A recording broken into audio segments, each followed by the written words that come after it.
महाराष्ट्र दौरे पर केंद्रीय गृह मंत्री अमित शाह आज मराठा साम्राज्य के संस्थापक शिवाजी महाराज की जयंती पर पुणे में शिव सृष्टि पार्क का करेंगे उद्घाटन।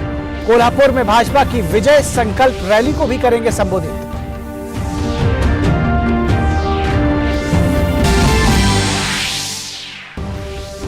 केजरीवाल सरकार की शराब नीति को लेकर एक बार फिर दिल्ली के उप मुख्यमंत्री मनीष सिसोदिया से सीबीआई करेगी पूछताछ। पिछले हफ्ते ही सीबीआई और ईडी ने बड़ी कार्रवाई करते हुए इस मामले में कई आरोपियों की संपत्ति की थी जब्त।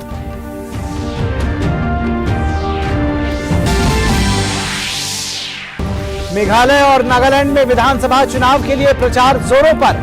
सभी राजनीतिक पार्टियों के स्टार प्रचारक कर रहे हैं जनसभाएं और रैलियां। दोनों राज्यों में 27 फरवरी को होगा मतदान।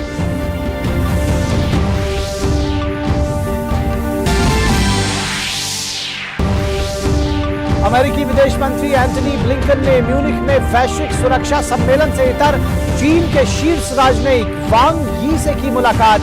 जासूसी गुब्बारे को लेकर चीन को दी सख्त चेतावनी। कहा, अमेरिका अपनी संप्रभुता और सुरक्षा से खिलवाड़ नहीं करेगा बर्दाश्त। भारत और ऑस्ट्रेलिया के बीच नई दिल्ली में जारी दूसरे टेस्ट मैच के तीसरे दिन ऑस्ट्रेलिया को लगे शुरुआती 9 झटके। पहली पारी में भारतीय टीम ने बनाए थे 262 रन।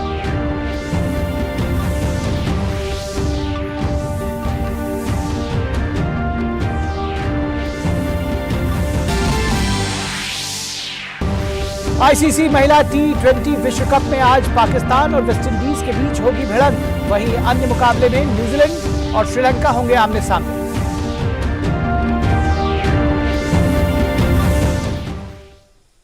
नमस्कार, स्वागत है आपका डीडी न्यूज के इस बुलेटिन में। मैं हूं निखिल सिंह और आइए देखते हैं खबरों को अब विस्तार से। महाराष्ट्र के दौरे पर केंद्रीय गृह मंत्री अमित शाह आज मराठा साम्राज्य के संस्थापक शिवाजी महाराज की जयंती के अवसर पर पुणे में छत्रपति शिवाजी महाराज के जीवन पर आधारित थीम पार्क शिव सृष्टि का उद्घाटन करेंगे। इसके बाद पार्क को आम जनता के लिए खोल दिया जाएगा। इस पार्क में मराठा साम्राज्य से जुड़े किलों के महत्व को रेखांकित करने के लिए 3D तकनीक का उपयोग किया जाएगा और उनके आगरा से बचकर निकलने की घटना के साथ ही छत्रपति शिवाजी महाराज के जीवन से जुड़े विभिन्न दृश्यों को पेश किया जाएगा। इसके बाद अमित शाह कोल्हापुर जाएंगे, जहां वो शिवाजी महाराज की जयंती के अवसर पर उनकी मूर्ति पर माल्यार्पण करेंगे और न्यू एजुकेशन सोसाइटी के शताब्दी समारोह के समापन पर हिस्सा लेंगे। अमित शाह महालक्ष्मी मंदिर में पूजा अर्चना भी करेंगे। अमित शाह का भाजपा कार्यकर्ताओं के साथ बैठक कर विजय संकल्प रैली को भी संबोधित करने का कार्यक्रम है। और मराठा साम्राज्य के संस्थापक छत्रपति शिवाजी महाराज की आज जयंती मनाई जा रही है। महाराष्ट्र में इससे संबंधित आज बहुत सारे कार्यक्रम आयोजित किए जा रहे हैं। नागपुर के ऐतिहासिक महल क्षेत्र में पारंपरिक तरीके से छत्रपति शिवाजी महाराज की जयंती मनाई गई। इस दौरान बड़ी संख्या में लोग वहां उपस्थित रहे।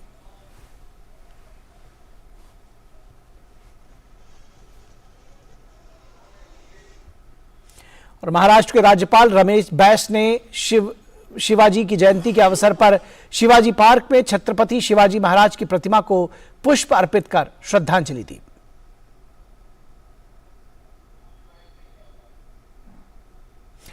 इस बीच महाराष्ट्र के मुख्यमंत्री एकनाथ शिंदे और महाराष्ट्र के उप मुख्यमंत्री देवेंद्र फडणवीस पुणे के शिवनेरी किले में आयोजित शिव जयंती समारोह में शामिल हुए।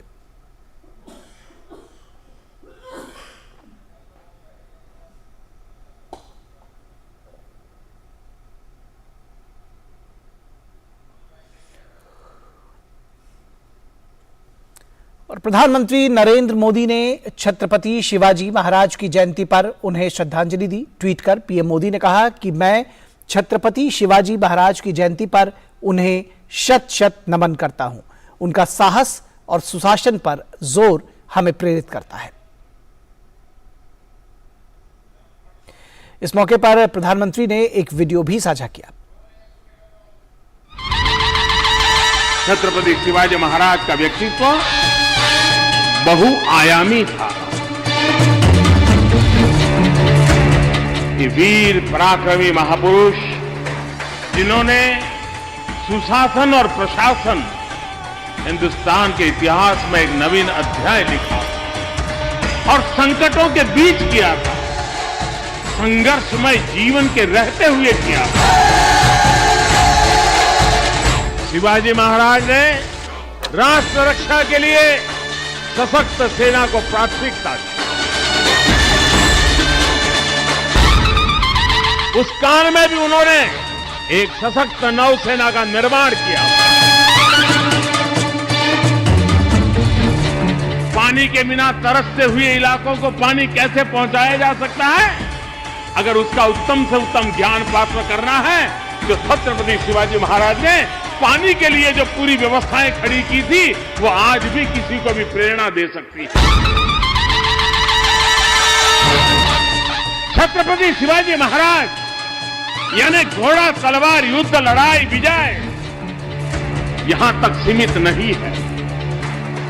वे पराक्रमी थे, वीर थे, पुरुषार्थी थे, हम सबकी प्रेरणा है।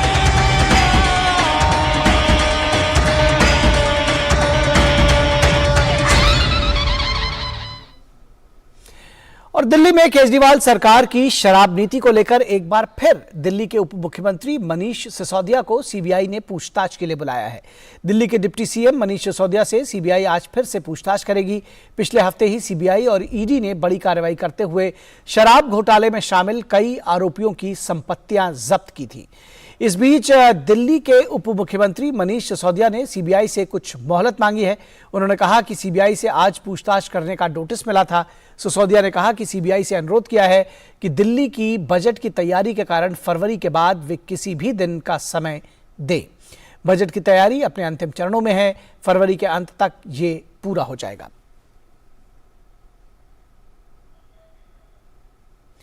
और मेघालय में विधानसभा चुनाव का प्रचार अभियान चरम पर है। स्टार प्रचारक और सभी राजनीतिक दलों के वरिष्ठ नेता जनसभाएं और रैलियां करने में जुटे हैं। असली मुकाबला गारो हिल्स में चल रहा है। यहां 24 सीटें दांव पर हैं और यहीं से मुख्यमंत्री कोनराड संगमा भी चुनाव लड़ रहे हैं। भाजपा के वरिष्ठ नेता नितिन गडकरी, हिमंत बिस्वा शर्मा, कांग्रेस के नेता मुकुल वासनिक, नेशनल पीपुल्स पार्टी नेता कॉमरेड के संगमा, तृणमूल कांग्रेस नेता अभिषेक बैनर्जी और अन्य राजनीतिक दलों के नेताओं ने गारो, खासी और जयंतिया पर्वतीय क्षेत्र में कल जनसभाएं की। राज्य में 60 सदस्यों वाली विधानसभा के लिए 27 फरवरी को वोट डाले जाएंगे। और मेघालय में मत प्रतिशत बढ़ाने के लिए चुनाव आयोग ने मिशन 300 शुरू किया है। मुख्य निर्वाचन अधिकारी ने कहा कि मिशन 300 के तहत सभी 60 विधानसभा क्षेत्रों में 300 मतदान केंद्रों की पहचान की गई है, जहां मतदान का प्रतिशत राज्य के औसत मत प्रतिशत 87 से भी कम था। We have launched one project, one campaign called Mission 300 for those polling stations which are below the state average. Our state average is quite robust, almost 87%, 5 polling stations in every constituency which are below state average. So we launched this program on Valentine's Day incidentally. So we call it My Vote, My Valentine. Love your vote, love your state, love your voice. And we hope that with this campaign, because we have involved the stakeholders from the headmen to the leaders to the youth organizations, the women's organization. So we hope that with this there will be a rise in the voting percentage. We are not too bad at 87%, but we hope to take it to 90 and above. और नागालैंड में विधानसभा चुनाव के लिए प्रचार जोरों पर जारी है। राज्य में 27 फरवरी को वोट डाले जाएंगे और इस चुनाव के लिए सभी राजनीतिक पार्टियों ने अपनी पूरी ताकत झोंक दी है। नागालैंड में मुख्य निर्वाचन अधिकारी पी शशांक शेखर ने विश्वास व्यक्त किया है कि राज्य में सुचारू रूप से स्वतंत्र और निष्पक्ष चुनाव संपन्न होंगे। चुनाव कार्यालय लगातार विभिन्न संबद्ध पक्षों के संपर्क में है। मतदान के दौरान वरिष्ठ नागरिकों और दिव्यांगजनों के लिए विशेष सुविधाओं की व्यवस्था की गई है। नेशनलिस्ट डेमोक्रेटिक प्रोग्रेसिव पार्टी यानी एनडीपीपी ने भी कल नागालैंड विधानसभा चुनाव के लिए अपना चुनावी घोषणा पत्र जारी किया। पार्टी के वरिष्ठ नेता और मुख्यमंत्री नेफ्यू रियो और पार्टी के अध्यक्ष चिंग वांग कोन्याक ने यह घोषणा पत्र जारी किया।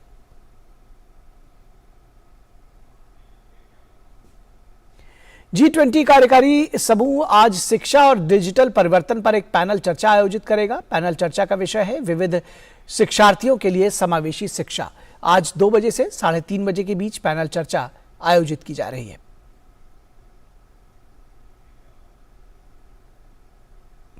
Doctor APJ Abdul Kalam international foundation और स्पेस जोन इंडिया के साथ साझेदारी में मार्टिन फाउंडेशन ने APJ Abdul Kalam satellite launch vehicle mission 2023 launch कर दिया है। इस मिशन के जरिए स्कूल स्टूडेंट्स को साइंस और टेक्नोलॉजी के बारे में जागरूकता प्रदान करना मकसद है। इस मौके पर तेलंगाना की राज्यपाल तिमिलिसाई सुंदरराजन भी मौजूद रही। इस पहल के माध्यम से देश के विभिन्न हिस्सों से कक्षा 6ठी से लेकर 12वीं कक्षा तक के 5000 से ज्यादा स्टूडेंट्स को 150 PICO सैटेलाइट डिजाइन और डेवलपमेंट करने में सक्षम बनाया गया है, जिन्हें रॉकेट के माध्यम से लॉन्च किया जाता है। और हरियाणा के फरीदाबाद जिले में 3 फरवरी को शुरू हुए 36वें अंतर्राष्ट्रीय सूरजकुंड शिल्प मेले का आज अंतिम दिन है। सूरजकुंड मेले को लेकर हरियाणा के अलावा दिल्ली NCR के लोगों ने भी भारी उत्साह दिखाया है। विभिन्न शहरों से आए लोगों ने जमकर खरीदारी भी की।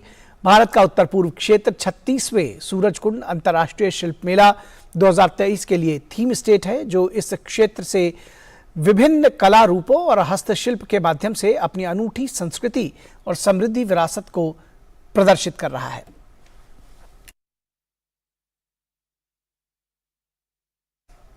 इस मेले का उद्देश्य हस्तशिल्प, हथकरघा और भारतीय कला को बढ़ावा देना है।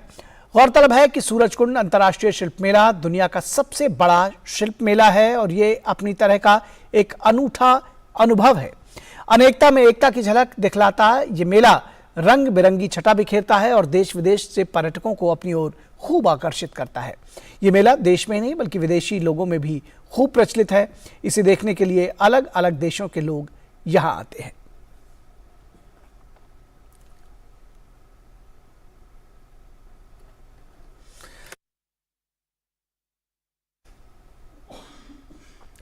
और हिमाचल प्रदेश की राजधानी शिमला में गर्मी का एहसास होने लगा है। शिमला में फरवरी में ही तापमान बढ़ गया है। हिल क्वीन शिमला में फरवरी में न्यूनतम तापमान ने 8 साल का रिकॉर्ड तोड़ दिया है। मौसम विभाग के अनुसार शिमला में न्यूनतम तापमान 14.4 डिग्री के साथ फरवरी की सबसे गर्म रात रही, जो सामान्य से 11 डिग्री अधिक है। शहर में आखिरी बार 23 फरवरी 2015 को न्यूनतम तापमान 14.2 डिग्री सेल्सियस रिकॉर्ड किया गया था।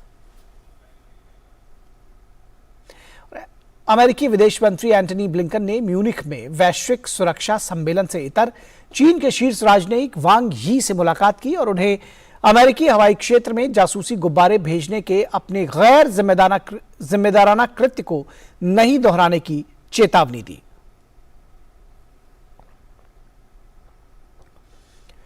विदेश विभाग के प्रवक्ता नेड प्राइस ने बताया कि सचिव ने चीन को स्पष्ट लहजे में कह दिया है कि अमेरिका अपनी संप्रभुता और सुरक्षा से खिलवाड़ बर्दाश्त नहीं करेगा। ब्लिंकन ने ट्विटर पर कहा कि अभी चीन के शीर्ष राजनयिक वांग यी से मुलाकात की। मैंने चीनी निगरानी गुब्बारे की घुसपैठ की निंदा की और जोर देकर कहा कि ऐसा फिर कभी नहीं होना चाहिए। मैंने चीन को रूस को सामग्री सहायता प्रदान करने के खिलाफ भी चेतावनी दी है।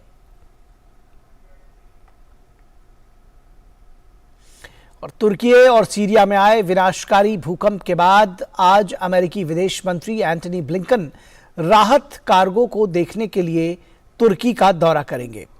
इसके बाद वे राजधानी अंकारा में तुर्की के वरिष्ठ अधिकारियों के साथ बातचीत करेंगे, जहां वे तुर्की के विदेश मंत्री मेवलुत कावुसोग्लू और तुर्की के अन्य वरिष्ठ अधिकारियों के साथ विनाशकारी भूकंप के बाद तुर्की को जारी अमेरिकी समर्थन पर चर्चा करेंगे।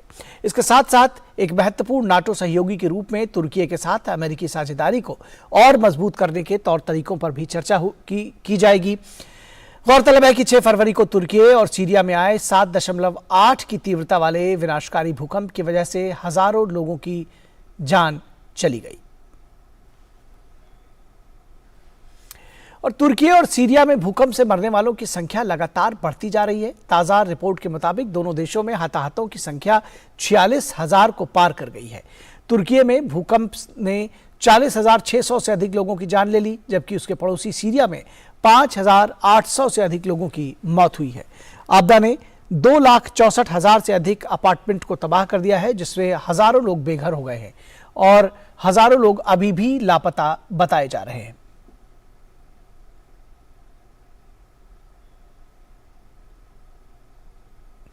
सीरिया में मध्य दमिश्क के काफ्र सूबा पड़ोस में एक इमारत पर इजरायली रॉकेट हमले में आज सुबह कम से कम 5 लोगों की मौत हो गई। सीरियाई सेना के अनुसार हवाई हमले से राजधानी के बीचों बीच उमायद चौक के पास घनी आबादी वाले इलाके में कई इमारतें क्षतिग्रस्त हो गई। प्रत्यक्षदर्शियों के अनुसार यह हमला ईरानी प्रतिष्ठानों के पास एक बड़े सुरक्षा परिसर के करीब किया गया था। एक पुलिस अधिकारी ने बताया कि कई लोग हताहत हुए हैं और तमाम अन्य लोग घायल हुए हैं। लगभग 1 दशक से इजराइल संदिग्ध ईरानी प्रायोजित हथियारों के हस्तांतरण और सीरिया में कर्मियों की तैनाती के खिलाफ हवाई हमले कर रहा है। इजरायली अधिकारियों ने इस तरह के हमलों के लिए शायद ही कभी जिम्मेदारी स्वीकार की है। पश्चिमी खुफिया सूत्रों का कहना है कि ईरान ने हाल के वर्षों में सीरिया में अपनी सैन्य उपस्थिति का विस्तार किया है और अधिकांश राज्य नियंत्रित क्षेत्रों में इसकी पकड़ है।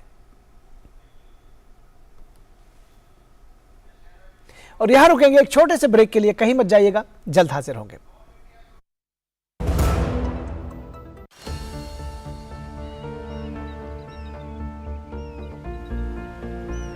जो बनकर मेरा हमसफर आएगा, सिर्फ उसी को फर्क नजर आएगा। शुरू करो, डालो बुनियाद, घर महल नजर आएगा।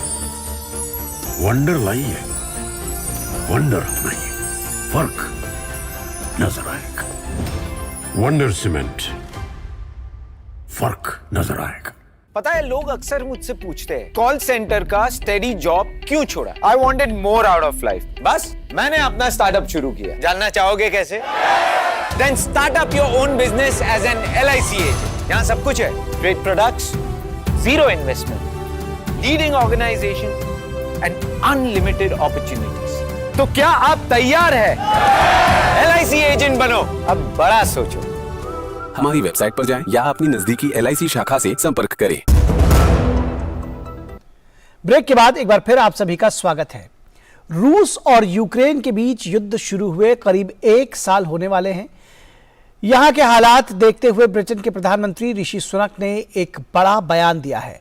सुनक ने राष्ट्राध्यक्षों, रक्षा मंत्रियों और विश्व के अन्य नेताओं की वार्षिक बैठक म्यूनिख सुरक्षा सम्मेलन में कहा कि रूस को यूक्रेनी पुनर्निर्माण के लिए भुगतान करना चाहिए।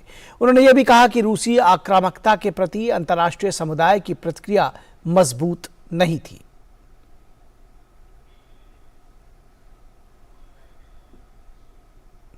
और यूरोपीय आयोग की प्रमुख उर्सुला वॉन डेर लेयन ने एक बार फिर युद्धग्रस्त यूक्रेन का समर्थन किया है। उर्सुला ने जोर देकर कहा कि यूरोपीय संघ यूक्रेन का समर्थन करने के लिए कुछ भी करेगा। कीव की चेतावनियों के बाद कि उनकी सेना को मदद को जल्द अधिक आपूर्ति की आवश्यकता है, यूरोपीय आयोग यूक्रेन की मदद के खातिर गोला बारूद खरीदने के लिए अपने सदस्य देशों के साथ मिलकर काम करने के तरीकों की तत्काल तलाश कर रहा है। और खबर क्रिकेट के मैदान से। दिल्ली में खेले जा रहे दूसरे टेस्ट मैच में ऑस्ट्रेलिया ने भारत के सामने जीत के लिए 115 रन का लक्ष्य रखा है। दूसरी पारी में, माफ कीजिएगा, 114 रन का लक्ष्य रखा है। दूसरी पारी में ऑस्ट्रेलिया की पूरी टीम 113 रन पर सिमट गई। मैच के तीसरे दिन आज सुबह दूसरी पारी में ऑस्ट्रेलिया ने 61 रन के आगे खेलना शुरू किया। दरअसल पहली पारी में बढ़त के अनुसार 1 रन की लीड ऑस्ट्रेलिया के पास थी और दूसरी पारी में वो 113 रन पर ऑल आउट हुई। तो कुल मिलाकर जो विजय का लक्ष्य है वो 115 रन है। तो भारत के लिए जीत का जो लक्ष्य है वो 115 रन का है। ऑस्ट्रेलिया ने 61 रन से आगे खेलना शुरू किया आज, और दूसरे दिन के नाबाद बल्लेबाज ट्रेविस हेड और लाबुशेन जल्द ही पवेलियन लौट गए। हेड ने 43 और लाबुशेन 35 रन बनाकर आउट हुए। इसके बाद स्टीव स्मिथ और रेनशॉ को आउट करके अश्विन ने ऑस्ट्रेलिया को परेशानी में डाल दिया। जडेजा ने 1 ओवर में हैंड्सकॉम्ब और कमिंस को आउट किया। जडेजा ने इसके बाद नॉर्थन लियोन और मैथ्यू कोहेनमान को बोल्ड करके ऑस्ट्रेलिया की दूसरी पारी का अंत कर दिया। भारत की तरफ से रविंद्र जडेजा ने 7 विकेट लिए, वहीं अश्विन ने 3 विकेट लेने में सफलता पाई। इससे पहले ऑस्ट्रेलिया ने पहली पारी में 263 रन बनाए थे। इसके जवाब में भारत ने 262 रन बनाए थे। और ताजा समाचार मिलने तक भारत ने 6 रन बनाए हैं, लेकिन 1 विकेट फिलहाल खो दिया है। और आईसीसी महिला टी20 की बात करते हैं। आईसीसी महिला टी20 विश्व कप में आज पाकिस्तान और वेस्टइंडीज के बीच भिड़ंत होगी। वहीं अन्य मुकाबले में न्यूजीलैंड और श्रीलंका आमने सामने होंगे।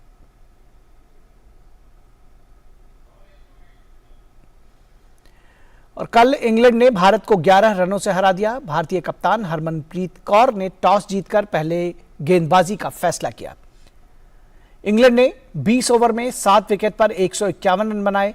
जवाब में टीम इंडिया 20 ओवर में 5 विकेट पर 140 रन ही बना सकी। इस टूर्नामेंट में टीम इंडिया की यह पहली हार है। भारत की तरफ से ओपनर बल्लेबाज स्मृति मंधाना ने 52 रन बनाए। हालांकि वो टीम के काम नहीं आ सके। और यहां रुकेंगे एक छोटे से ब्रेक के लिए। कहीं मत जाइएगा, जल्द हाजिर होंगे।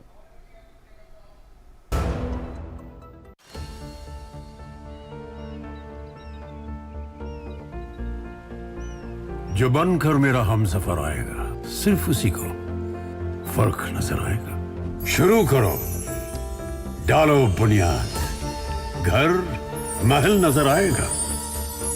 वंडर लाइए, वंडर अपनाइए, फर्क नजर आएगा। वंडर सीमेंट, फर्क नजर आएगा। दीदी नौकरी लग गई। अरे वाह, बधाई हो। तो अब तो ढेर सारी शॉपिंग। हाँ दी, नया मोबाइल। अरे रुको शहजादे, सैलरी से पहले खर्चे। इंस्टेंट लोन भी तो मिलता है। पहले बजट बनाना सीखो, फिर खर्च करो। पर दी, देखो, कमाई का एक हिस्सा हमेशा बचाना चाहिए, लेकिन पार्टी देने से नहीं बचोगे तुम। हाँ दी, पार्टी मेरी, बजट तुम्हारा। अच्छा, आरबीआई कहता है, सही वित्तीय बर्ताव करे आपका बचाव। ब्रेक के बाद एक बार फिर आप सभी का स्वागत है और खबर बैडमिंटन की कोर्ट से।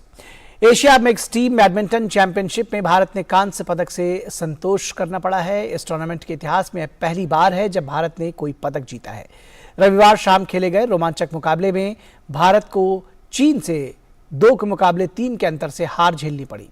सेमीफाइनल में भारत के एचएस प्रणॉय और पीवी सिंधु को एकल प्रतियोगिता में मिली हार के बाद पुरुष युगल जोड़ी ध्रुव कपिला और चिराग शेट्टी को जीत मिली। इसके बाद त्रिशा जॉली और गायत्री गोपीचंद ने भी महिला युगल स्पर्धा में जीत हासिल की। हालांकि मिक्स डबल्स में ईशान भटनागर और तनिषा क्रास्टो की जोड़ी को सीधे गेम में हार का सामना करना पड़ा। इस हार के साथ ही भारत का स्वर्ण पदक जीतने का सपना भी टूट गया। और ओलंपिक 2032 का आयोजन ऑस्ट्रेलिया के ब्रिस्बेन शहर में होगा। खेलों के सबसे बड़े आयोजन के लिए ऑस्ट्रेलियाई सरकार ने खेलों के आधारभूत सुविधाओं को बढ़ाने पर काम करना शुरू कर दिया है। ऑस्ट्रेलियाई सरकार ब्रिस्बेन ओलंपिक के लिए लगभग $5 अरब खर्च करेगी।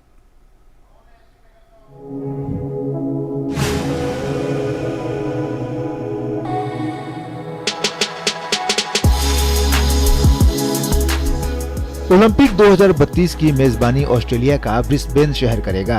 इसके मद्देनजर ऑस्ट्रेलियाई सरकार एक्शन में आ गई है। ऑस्ट्रेलियाई संघीय सरकार और क्वींसलैंड राज्य सरकार ने 2032 ओलंपिक से पहले नए खेल परिसरों के निर्माण और मौजूदा स्थानों के नवीनीकरण करने के लिए संयुक्त रूप से $4.9 बिलियन खर्च करेंगे।